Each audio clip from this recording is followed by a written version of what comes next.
A oração é uma ordenança de Deus para o uso tanto público como privado. Mais ainda, é uma ordenança que coloca aqueles que têm o espírito de súplica em estreita relação com ele e também possui efeitos tão notáveis que alcançam grandes coisas de Deus, tanto para uma pessoa que ora, como para aqueles por quem ele ora. Abre, por assim dizer, o coração de Deus, e através dela, a alma, mesmo quando vazia, é preenchida. Através da oração, o cristão também pode abrir seu coração a Deus, como o faria com um amigo, e obter um renovado testemunho de sua amizade. Muitas palavras poderiam ser utilizadas aqui para distinguir entre oração pública e privada, assim como entre a do coração e a dos lábios. Também poderia dizer algo para fazer a diferença entre os dons e graças na oração. Mas deixando este método de lado, desta vez irei me ocupar somente em mostrar a alma da oração, sem a qual toda elevação de mãos, olhos ou vozes seria completamente desprovida de propósito. O que é oração? Oração é o derramar de modo sincero, consciente e amoroso o coração ou a alma diante de Deus, por meio de Cristo, no poder e ajuda do Espírito Santo, buscando as coisas que Deus prometeu ou que estão em conformidade com a sua palavra, para o bem da igreja, com fiel submissão à sua vontade. Esta descrição contém, portanto, 7 pontos. Orar é derramar seu coração ou alma. Ponto número 1, de modo sincero. Número 2, de modo consciente. Número 3, de modo afetuoso, derramando a alma diante de Deus, por meio de Cristo. Número 4, no poder ou ajuda do Espírito Santo. 5, buscando as coisas que Deus prometeu ou que estão em conformidade com a sua palavra. 6, para o bem da igreja. E 7, com submissão fiel à vontade de Deus. Número 1, quanto ao primeiro ponto, é derramar de modo sincero a alma diante de Deus. A sinceridade é uma graça que faz parte de todas as demais que Deus nos concede, e todas as atividades do cristão são influenciadas por ela. Caso contrário, Deus não as olharia. Isso acontece na oração, como particularmente disse Davi, falando sobre o assunto: a ele clamei com a minha boca, e ele foi exaltado pela minha língua. Se eu atender à iniquidade no meu coração, o Senhor não me ouvirá. Salmos 66, 17 e 18. A sinceridade é parte da oração, porque sem ela, Deus não a considera como tal. E buscar-me-eis e me achareis, quando me buscardes com todo o vosso coração. Jeremias 29, 13. A falta de sinceridade fez Jeová rejeitar as orações que nos fala em Oséias 7,14, onde diz: e não clamaram a mim com seu coração, isto é, em sinceridade, mas uivam nas suas camas, mas oram para dissimular, para exibir-se hipocritamente, para serem vistos pelos homens e aplaudidos por eles. A sinceridade é o que Cristo elogiou em Natanael, quando ele estava debaixo da figueira. Eis um verdadeiro israelita, em quem não há dolo. Provavelmente, este bom homem havia estado derramando a sua alma a Deus em oração debaixo da figueira, fazendo-o com um espírito sincero e determinado diante do Senhor. A oração que contenha esse elemento como um de seus principais ingredientes é a oração que Deus escuta. Assim, vemos que a oração do justo é o seu prazer. Provérbios 15:8. Por que a sinceridade deve ser um dos elementos essenciais da oração que Deus aceita?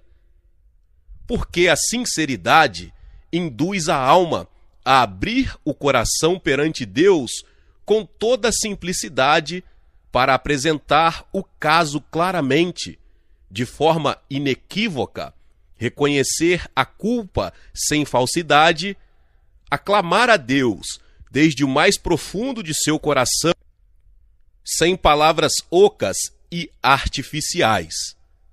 Bem, ouvi que Efraim se queixava, dizendo: castigaste-me, e fui castigado, como novilho ainda não domado. Jeremias 31:18a.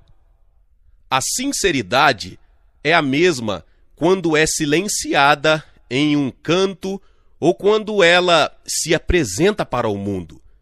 Não sabe levar duas máscaras, uma para aparecer diante dos homens e outra para breves momentos passados em solidão.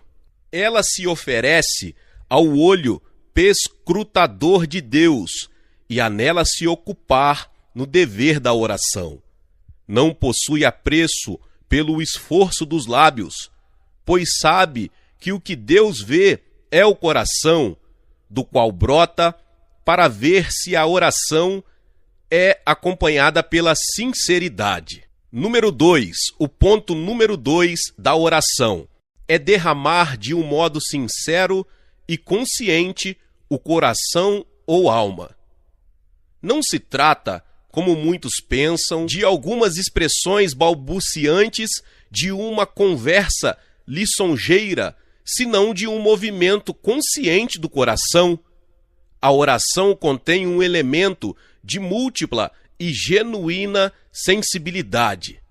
Algumas vezes para o peso que representa o pecado, outras a ação de graças pelas misericórdias recebidas, outras para a vontade de Deus a conceder sua misericórdia e outras coisas mais.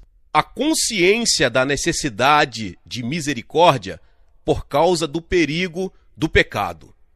A alma, digo, passa por uma experiência na qual suspira, geme e o pecado a entristece, pois a verdadeira oração, da mesma forma que o sangue brota da carne quando é aprisionada por cadeias de ferro, expressa balbuciante o que procede do coração quando ele está sobrecarregado com dor e amargura. Davi grita, clama, chora, desmaia em seu coração, seus olhos lhe falham, se secam e outras coisas mais.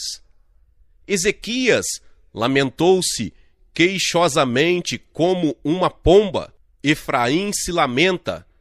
Pedro chorou amargamente. Cristo experimentou o que é grande clamor e lágrimas. E tudo isso por estar ciente da justiça de Deus, da culpa do pecado, das dores do inferno e da destruição. Os cordéis da morte me cercaram, e angústias do inferno se apoderaram de mim. Encontrei aperto e tristeza. Então invoquei o nome do Senhor. Salmos 116, 3 e 4. E em outro lugar, a minha mão se estendeu de noite. Salmos 77, 2. E também, estou encurvado, estou muito abatido, ando lamentando todo o dia. Salmos 38, 6. Em todos estes exemplos, e muitíssimos outros que poderiam ser citados, pode ser visto que a oração envolva uma profunda consciência motivada, principalmente pela experiência do pecado. Às vezes, alguém é gratamente consciente da misericórdia que recebe, misericórdia que alenta, conforta, fortalece, anima, ilumina e outras coisas mais.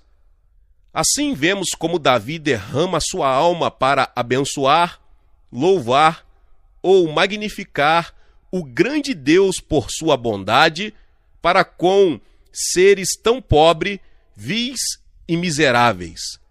Bendize, ó minha alma, ao Senhor, e tudo que há em mim bendiga o seu santo nome. Bendize, ó minha alma, ao Senhor, e não te esqueças de nenhum de seus benefícios. Ele é o que perdoa todas as tuas iniquidades, que sara todas as tuas feridas, que redime a tua vida da perdição, que te coroa de benignidade e de misericórdia, que farta a tua boca de bens, de sorte que a tua mocidade se renova como a da águia. Salmos 103, do 1 ao 5. E assim, a oração dos santos converte-se, às vezes, em louvor e ações de graças, mas nem por isto deixa de ser oração. Este é um mistério.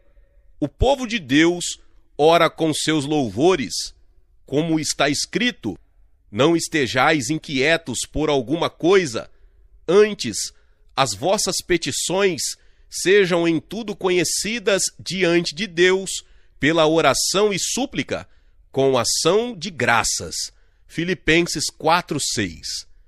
A ação de graças, oferecida com plena consciência, é uma poderosa oração aos olhos de Deus, que prevalece ante Ele de modo infalível. Na oração, a alma se expressa, por vezes, como já sabendo as bênçãos que há de receber, e isso faz que o coração se inflame.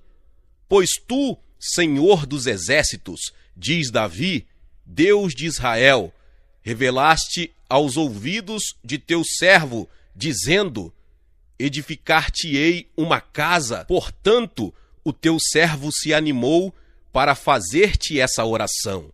2 Samuel 7:27. Esta confiança é que moveu Jacó, Davi, Daniel e outros à experiência prévia das misericórdias que receberiam, sem transes nem êxtase, sem balbuciar de maneira nécia e oca algumas palavras escritas em um papel, mas com o poder, com fervor e sem cessar. Estes homens apresentaram, gemendo sua condição diante de Deus, experimentando, como eu disse, as suas necessidades, sua misericórdia e confiando em seus propósitos de misericórdia. Além disso, orar é derramar o seu coração e alma. Há na oração um ato em que o íntimo se revela, em que o coração se rende a Deus, que a alma se derramado afetuosamente em forma de petições, suspiros e gemidos. Senhor, diante de ti está todo o meu desejo, diz Davi no Salmo 38:9, e o meu gemido não te é oculto. E também a minha alma tem sede de Deus, do Deus vivo. Quando entrarei e me apresentarei ante a face de Deus? Quando me lembro disto, dentro de mim derramo a minha alma. Salmo 42, 2 ao 4. Note que diz, derramo minha alma, um termo que significa na oração a própria vida, assim como todas as nossas forças voam para Deus. Como diz em outro lugar, confiai nele, ó povo, em todos os tempos, derramai perante ele o vosso coração. Salmos 62:8. Esta é a oração em quem tem sido dada a promessa de libertação para a pobre criatura cativa no cativeiro. Então dali buscarás ao Senhor teu Deus, e o acharás quando o buscares de todo o teu coração e de toda a tua alma. Deuteronômio 4:29. Continuemos. Orar é derramar o coração e alma a Deus. Isso também mostra a excelência do espírito de oração. É para a presença do grande Deus, onde a oração se retirada. Quando virei e comparecerei diante de Deus, a minha alma, que realmente assim ora, vê a vaidade de todas as coisas debaixo do céu. Vê que só em Deus há descanso e satisfação para ela. A viúva e lá desolado depositam sua confiança em Deus. Portanto, Davi diz: em ti, Senhor, confio, nunca seja eu confundido. Livra-me na tua justiça e faze-me escapar. Inclina os teus ouvidos para mim e salva-me. Sê tu a minha habitação forte, a qual possa recorrer continuamente. Deste um mandamento que me salva, pois tu és a minha rocha e a minha fortaleza. Livra-me, meu Deus, das mãos do ímpio, das mãos do homem injusto e cruel, pois tu és a minha esperança, Senhor Deus. Tu és a minha confiança desde a minha mocidade. Salmo 71, do 1 ao 5. Muitos falam de Deus com discurseira, mas a verdadeira oração faz dele sua esperança, seu auxílio e seu tudo. A verdadeira oração não vê nada de substancial ou de valor, exceto Deus. Ele o faz, como eu disse antes, de modo sincero, consciente e afetuoso. Seguiremos dizendo que a oração é derramar o coração e a alma de modo sincero, consciente e afetuoso através de Cristo. Faz-se necessário acrescentar que é através de Cristo. Caso contrário, cabe duvidar se é oração, mesmo que se empregue muita pompa e eloquência. Cristo é o caminho pelo qual a alma tem acesso a Deus, e sem o qual é impossível que um único desejo chegue aos ouvidos do Senhor dos Exércitos. Se pedirdes alguma coisa em meu nome, tudo o que pedirdes ao Pai em meu nome será feito. Esta foi a maneira que Daniel orou pelo povo de Deus, em nome de Cristo. Agora, pois, ó Deus nosso, ouve a oração do teu servo e as suas súplicas, e sobre o teu santuário assolado, faze resplandecer o teu rosto por amor do Senhor.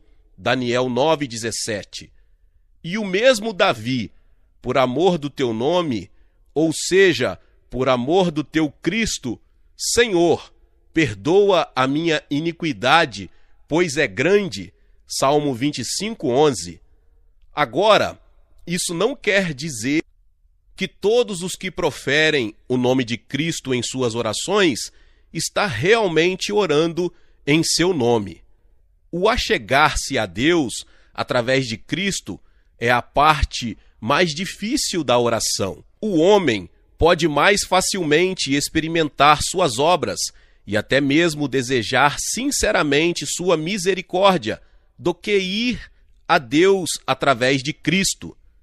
Aquele que vem a Deus através de Cristo deve conhecê-lo primeiramente, pois aquele que se achega a Deus deve crer que ele existe, e também o que se aproxima de Deus deve conhecer a Cristo.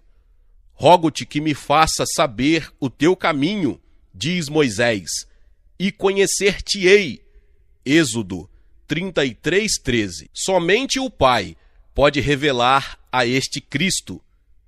E vir por meio de Cristo é um poder de Deus que é dado à alma para abrigar-se na sombra do Senhor Jesus, como aquele que se abriga em um refúgio. Por isso, Davi chama Cristo, muitas vezes, seu escudo, torre, fortaleza, rocha de confiança. E dá-lhe esses nomes, não só porque ele venceu seus inimigos, mas porque achou favor junto a Deus Pai. Para Abraão foi dito: não temas, Abrão, eu sou o teu escudo. Gênesis 15, 5. Então, quem se aproxima de Deus por meio de Cristo deve ter fé, por meio da qual é revestido por ele, e ele aparece diante de Deus. Pois bem, aquele que tem fé é nascido de Deus, nascido de novo, e, portanto, torna-se um de seus filhos. Em virtude disto, está unido a Cristo e feito um membro seu. Por conseguinte, uma vez que foi feito um membro de Cristo, tem acesso a Deus. Digo membro de Cristo pela maneira como Deus o considera como parte de seu filho, como parte de seu corpo, de sua carne e de seus ossos, unidos a ele pela eleição, pela conversão, pela iluminação. Deus coloca o Espírito no coração deste pobre homem, de modo que agora se achega a Deus em virtude dos méritos de Cristo, em virtude de seu sangue, sua justiça, sua vitória, sua intercessão. E este está perante ele, sendo aceito em seu Filho amado. Sendo assim, esta pobre criatura torna-se membro do Senhor Jesus e, portanto, tem acesso ao trono de Deus em virtude desta união, uma vez que o Espírito Santo também está nele, habilitando-o a derramar sua alma diante de Deus e a ser ouvido. Número 4. O quarto passo é: orar é derramar o coração e a alma de modo sincero, consciente e afetuoso diante de Deus por meio de Cristo, no poder e ajuda do Espírito Santo. Essas coisas dependem de tal modo uma das outras, que é impossível que haja oração sem que todas elas cooperem. Por mais excelente que seja o nosso discurso, Deus rejeita toda súplica que não possua estas características. Se não se derrama coração sincera, consciente e afetuosamente diante dele, e isso por meio de Cristo, não se faz outra coisa senão um mero esforço de lábios, o que está longe de ser agradável aos olhos de Deus. Assim também, se não é no poder e ajuda do Espírito, é como o fogo estranho que ofereceram os filhos de Arão, Levítico 10:1. Porém, disto falarei mais largamente mais adiante.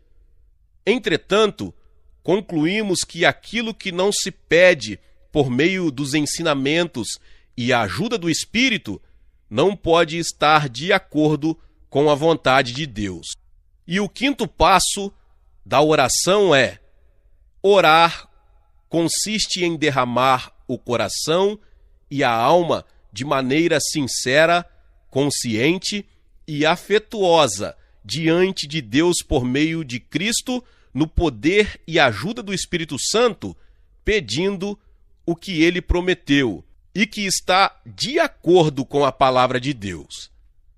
A oração é oração quando está dentro do âmbito e do propósito da palavra de Deus, pois quando a petição está de desacordo com o livro, é uma blasfêmia, ou pelo menos conversas vãs. Por isto Davi, em sua oração, não apartava seus olhos da palavra de Deus. A minha alma está pegada ao pó, vivifica-me segundo a tua palavra. Salmo 119, 25. E também, lembra-te da palavra dada ao teu servo, na qual me fizeste esperar. Salmo 119, 49. Certamente o Espírito Santo não vivifica nem move diretamente o coração do cristão sem a palavra, mas por com e através dela, trazendo-a ao coração e abrindo este, por meio da qual o homem é levado e impulsionado a se achegar ao Senhor, a contar-lhe a sua condição e também a argumentar e suplicar conforme a sua palavra. Assim ocorreu no caso de Daniel, aquele poderoso profeta do Senhor. Compreendendo pelos livros que o cativeiro dos filhos de Israel estava chegando ao fim, ora a Deus de acordo com a palavra.